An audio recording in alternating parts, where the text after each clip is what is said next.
Assalamualaikum warahmatullahi wabarakatuh. Waalaikumsalam warahmatullahi wabarakatuh. Alhamdulillahilladzi lam yattakhidh walada wa lam yakul lahu syarikun fil mulk wa lam yakul lahu waliyyun minadh dhulli wa kabbirhu takbira. Allahumma shalli wa sallim wa barik ala safihi wa habibihi sayyidina Muhammadin wa ala alihi wa ashabihi wa man tabi'ahu min jami'i ummati amma ba'da. Ma'asyiral muslimin muslimat, shaimin shaimat, segenap jamaah musholah dan syakura yang seluruhnya saya hormati rahimakumullah wa hadakumullah.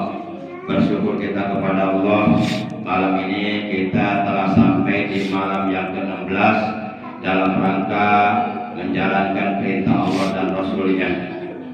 Insya Allah malam ini kita akan mulai membaca doa kunut di dalam sholat sunnah witir rakaat yang terakhir, yaitu rakaat yang ketiga. Dan nanti ketika saya membaca doa kunut, ya doa kunut sebagaimana biasa dibaca dalam sholat subuh, setelah bacaan sir, bacaan pelan, saya akan berdoa lagi. Kita sama-sama berdoa mendoakan saudara-saudara kita umat Islam di Palestina yang saat ini mereka melaksanakan ibadah puasanya, ibadah tarawihnya, dan ibadah-ibadah yang lainnya. Mereka mendapatkan gangguan dari orang-orang kafir Zionis Yahudi Israel yang biadab. Bagaimanapun juga mereka saudara kita. Kalaulah kita tidak mampu memberikan pertolongan secara fisik atau secara materi, secara harta, yang minimal paling tidak kita membantu mereka dengan doa kita. Insya Allah dengan banyaknya umat Islam di negara-negara lain yang mendoakan saudara-saudara kita di Palestina, harapan kita semoga Allah Subhanahu wa Ta'ala menurunkan pertolongannya kepada umat Islam yang ada di Palestina dalam rangka menghadapi kebiadaban, kejahatan orang-orang kafir Zionis Yahudi Israel yang memang mereka benar-benar menunjukkan kebiadabannya. Sebenarnya itu pelanggaran hukum, karena orang sedang beribadah menjalankan agamanya masing-masing diganggu, mereka dilempari granat, dibombardir dengan tembakan-tembakan gas air mata dan sebagainya. Coba kita berpikir seandainya kejadian itu terjadi sekarang di sini, ini gimana perasaan kita? Nah, karena orang-orang Islam itu dimanapun di dunia ini, walaupun berbeda negara, berbeda bangsa, berbeda bahasa, berbeda warna kulit, tetap mereka saudara kita. Rasulullah Shallallahu Alaihi Wasallam beliau bersabda, "Masalul mu'minina fi tarahumihim wa tawaddihim kamisl jasad."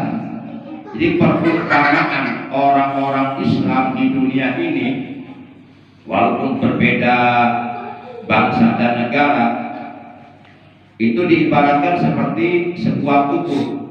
Apabila terdapat salah satu anggota tubuh kita yang sakit, maka seluruh tubuh akan ikut merasakan sakit. Umpama kita sakit gigi, yang sakit sebenarnya gigi, tapi seluruh badan kita meriang, ikut merasakan sakit. Begitulah perumpamaan orang-orang yang beriman dalam hal saling cinta mencintai, saling sayang menyayangi di antara sesama mereka.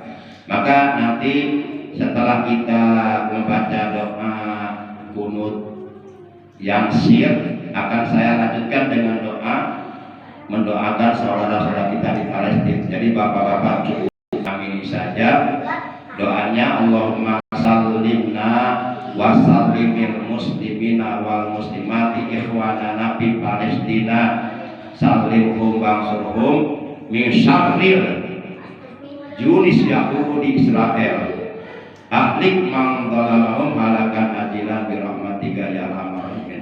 Kalau diartikan begini, ya Allah, selamatkanlah kami dan selamatkanlah saudara-saudara kami umat Islam laki-laki perempuan di Palestina. Selamatkan mereka ya Allah, berikanlah pertolongan kepada mereka ya Allah dari kebiadaban, dari kejahatan, dari keburukan yang dilakukan oleh orang-orang Zionis Yahudi Israel. Bapak Ibu, demikian. Jadi malam ini kita mulai witir sampai tarawih malam yang terakhir.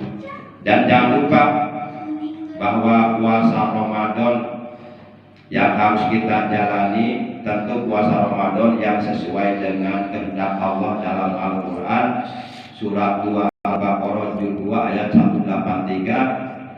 Di penghujung ayat Allah menegaskan la'allakum tattaqun, agar kalian menjadi orang-orang yang bertakwa. Minimal paling tidak dalam menjalankan puasa Ramadan ini, yuk kita menjaga 5 perkara agar puasa Ramadan yang kita jalankan sesuai dengan kehendak Allah, sehingga dapat menghantarkan kita menjadi pribadi-pribadi muslim yang beriman, yang bertakwa kepada Allah Subhanahu wa taala, yang mampu membentengi diri kita dari azab Allah, membentengi diri kita dari perbuatan-perbuatan yang dilarang oleh Allah dengan cara mentaati segala perintah Allah, menjauhi larangan-larangan Allah.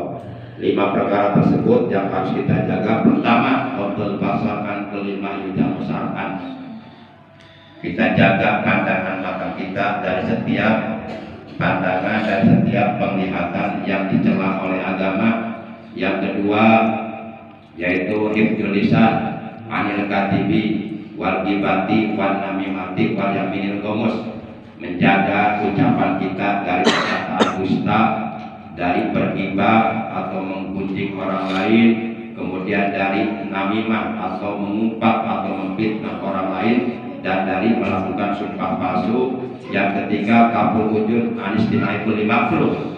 Menjaga, memelihara pendengaran telinga kita dari mendengarkan hal-hal yang dibenci oleh agama, hal-hal yang tidak berfaedah, yang tidak bermanfaat, yang tidak mengandung pahala, malah justru mengandung dosa.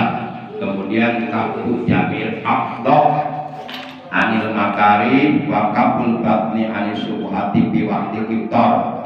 Menjaga seluruh anggota badan kita dari perbuatan-perbuatan tercela, dari perbuatan-perbuatan dosa, dari perbuatan-perbuatan yang dilarang oleh Allah dan Rasulnya.